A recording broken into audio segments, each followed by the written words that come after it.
اس شہر کے بادشاہ کی بارگاہ میں وہ کپڑا پیش کر دیتا. بادشاہ اس کے کپڑے کو لیتا، پسند کرتا اور اس کی اعلیٰ سے اعلیٰ قیمت ادا کرتا. اس کی زندگی کا یہ معمول تھا. مگر جب اس شہر میں سرکار بغداد پہنچے، شہنشاہ ولایت پہنچے، اس نے سرکار بغداد کی آمد کا ذکر سنا. جو جاتا گرویدہ ہو جاتا، آپ کا تذکرہ کرتا، آپ کی بات کرتا، آپ کا ذکر کرتا. یہ کہتا ہے ہر کسی کو دیکھ رہا ہوں شیخ عبد القادر جیلانی کا ذکر کرتا ہے، شیخ عبد القادر جیلانی کی بات کرتا ہے، شہنشاہ بغداد کا ذکر کرتا ہے، تو میں بھی جا کر دیکھوں کہ یہ ہے کون. آنکھ والا تیرے جوبن کا تماشا دیکھے، دیدائے کور کو کیا آئے نظر کیا دیکھے. اللہ اکبر. یہ آیا اور جب شہنشاہ بغداد کے چہرے کا دیدار کیا، اللہ اکبر. آج بھی سرکار بغداد کا گنبد ایسا چمک رہا ہے کہ آپ کے مزار کے گنبد کے نور کے سامنے گویا چاند تارے بھی شرما رہے ہو. آپ کے گنبد و مینار کے نورانیت کا یہ حال ہے تو سرکار بغداد کے چہرے کی نورانیت کا عالم کیا ہوگا. فاضل بریلوی تو کہتے ہیں مصطفیٰ کے تنے بے سائے کا سایہ دیکھا. حضور کے جسد پاک کا سایہ کوئی نہیں تھا، لیکن وہ سایہ لوگوں نے دیکھا. اور کب دیکھا؟ بغداد معلیٰ کی دھرتی پر دیکھا، سرکار بغداد کی ذات میں دیکھا، مصطفیٰ کے تنے بے سائے کا سایہ دیکھا. اللہ اکبر. حضرات محترم کہتے ہیں کہ سرکار غوث پاک کا دیدار کیا، چہرہ تکے کا تکا رہ گیا اور پھر مرید ہوا.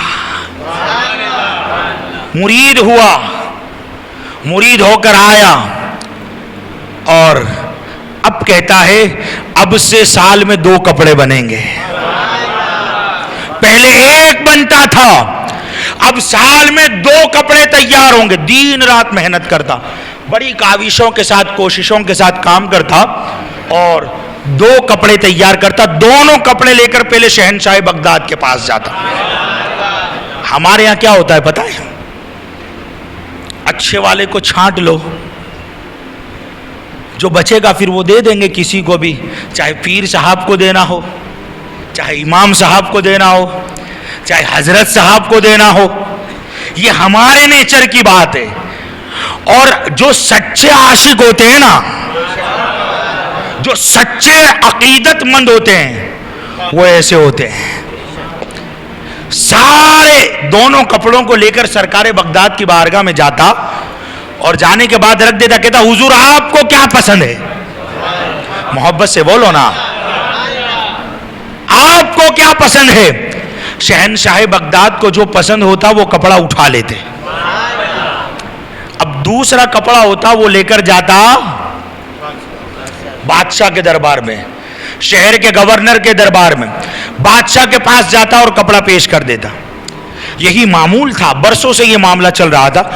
کچھ منافقین نے اس کی شکایت بادشاہ کے دربار میں لگا دی کہ یہ اعلیٰ قسم کا کپڑا تو اپنے مرشد کو دیتا ہے اور پھر جو بچ جاتا ہے وہ آپ کو دیتا ہے.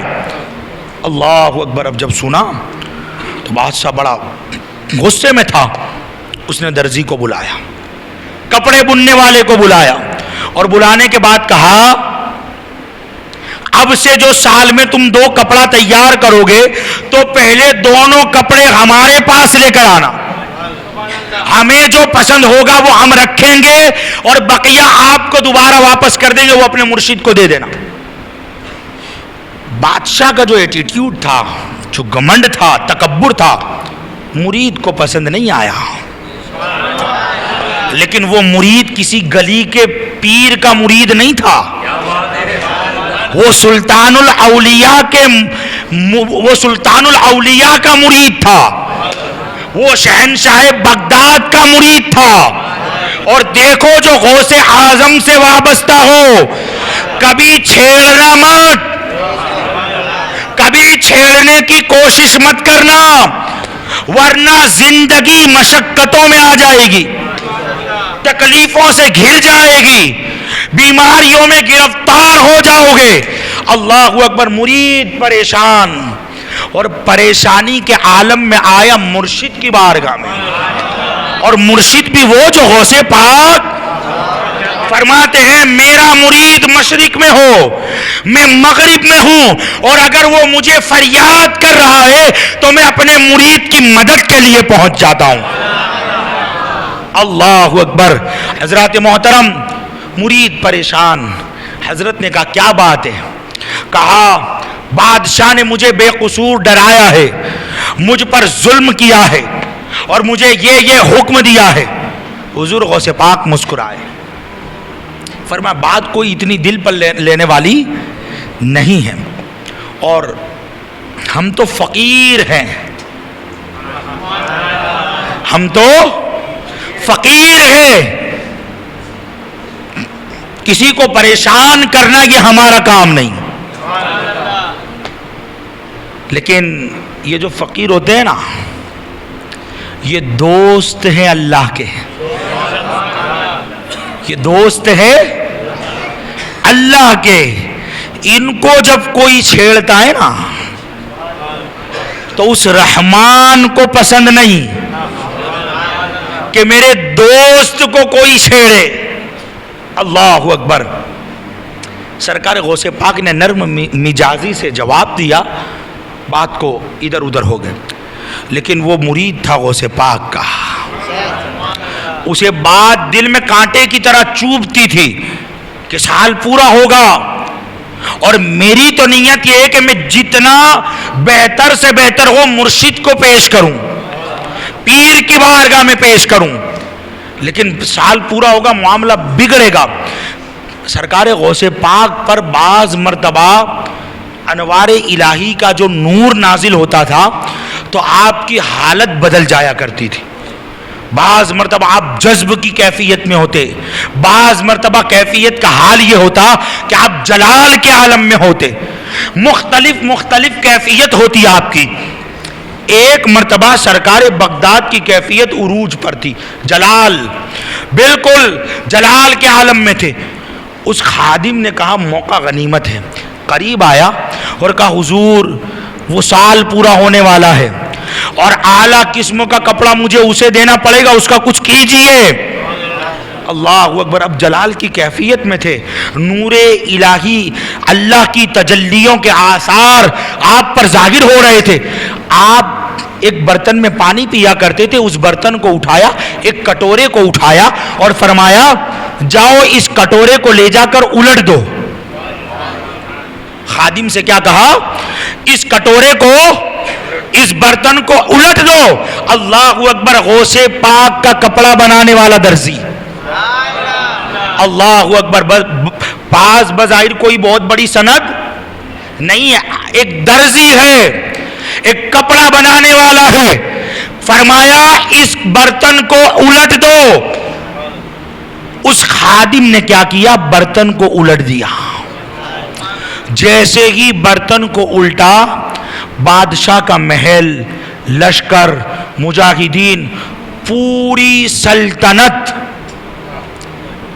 مکمل شہر روئے زمین سے غائب ہو گیا، روئے زمین سے غائب ہو گیا۔ اللہ اکبر۔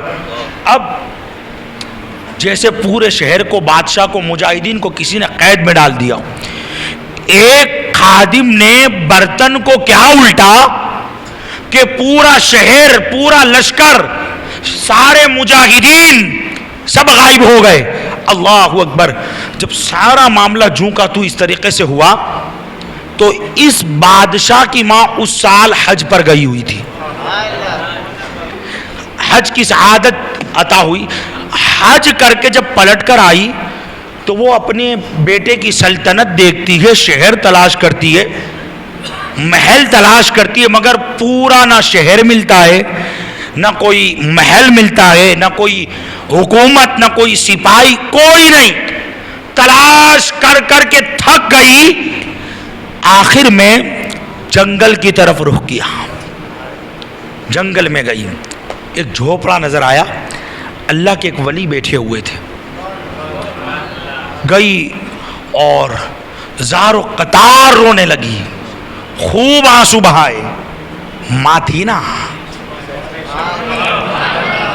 ماں تھی نا، فکر تو ہونی تھی، یاد تو آنی تھی، یہ تو آج کی جوان اولاد ہے جو اپنے بوڑھے ماں باپ کو بیکار کی چیز سمجھتے ہیں۔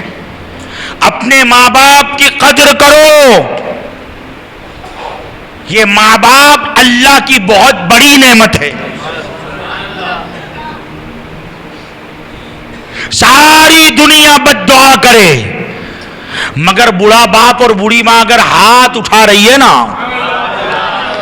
تو اللہ کسی کی بد دعا نہیں سنے گا، اس بوڑھے کی دعا کو پہلے سنے گا۔ لیکن آج ماں باپ کی خدمت کو عیب سمجھا جا رہا ہے، ماں باپ کے ہاتھ چومنے کو عیب سمجھا جا رہا ہے۔ اللہ اکبر، اللہ ہمیں ماں باپ کی قدر و خدمت کرنے کی توفیق عطا کرے۔ جن کے والدین زندہ ہیں اللہ انہیں سلامت رکھے، اور جن کے والدین اس دنیا سے جا چکے ہیں سرکار بغداد کے صدقے میں تمام کے مرحوم والدین کے اللہ بے حساب مغفرت فرمائے، آمین اللہم آمین۔ میں عرض کر رہا تھا ماں رو پڑی، ایک ماں کو روتا ہوا دیکھا، اللہ کا ولی نہ دیکھ پایا، ایک تعویذ لکھا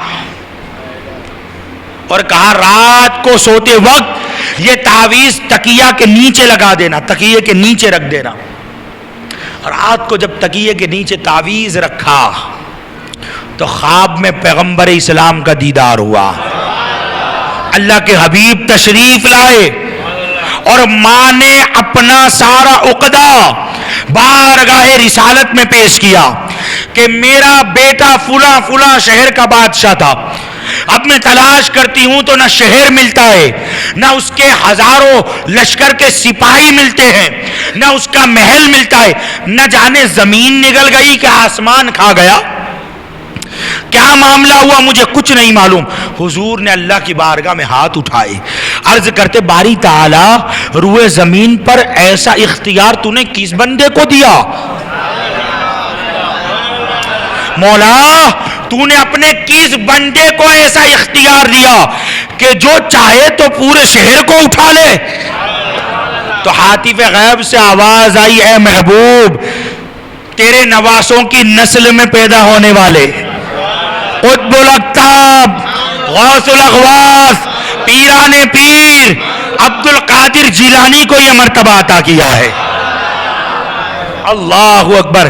پہلے تو اللہ کے نبی صلی اللہ علیہ وسلم نے سجدہ شکر ادا کیا کہ اے اللہ تو نے میری آل کو ایسا مقام عطا فرمایا، ایسا مرتبہ عطا فرمایا، بڑی کو ساتھ لیا اور غوث العظم دستگیر کی بارگاہ میں لے کر کے آئے، سرکار غوث پاک تعظیم مصطفیٰ کے لیے کھڑے ہو گئے۔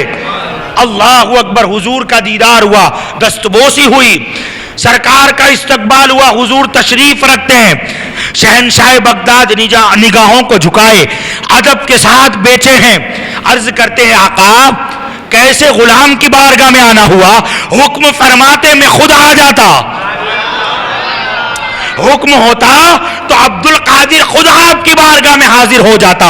اللہ اکبر۔ مصطفیٰ کریم نے تڑپتی ہوئی ماں کا چہرہ دکھایا اور فرمایا یہ ایک ماں ہے جو اپنے بیٹے کے لیے تڑپ رہی ہے، جو اپنی اولاد کے لیے تڑپ رہی ہے۔ سرکار بغداد رضی اللہ تعالی عنہ نے اپنے خادم کو بلایا اور سارا مسئلہ بارگاہ مصطفیٰ میں رکھا۔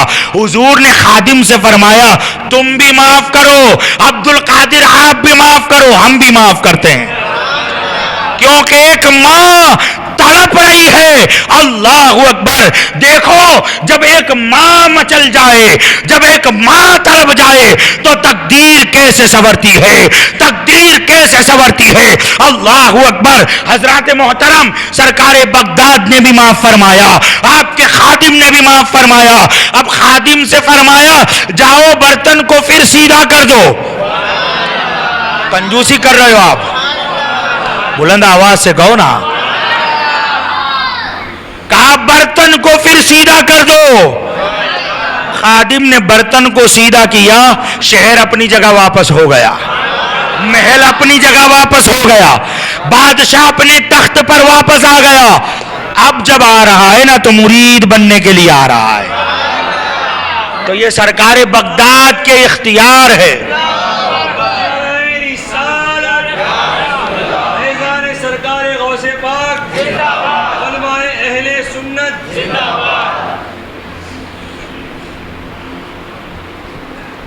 خادم کو حکم دیں تو شہر کہیں کا کہیں, دربار کہیں کا کہیں, بادشاہ کہیں کا کہیں, تو یہ تو اس بارگاہ کے غلاموں کی شان ہے. یہ تو اس بارگاہ کے غلاموں کی شان ہے. سرکار بغداد کی عظمت و شان کا عالم کیا ہوگا.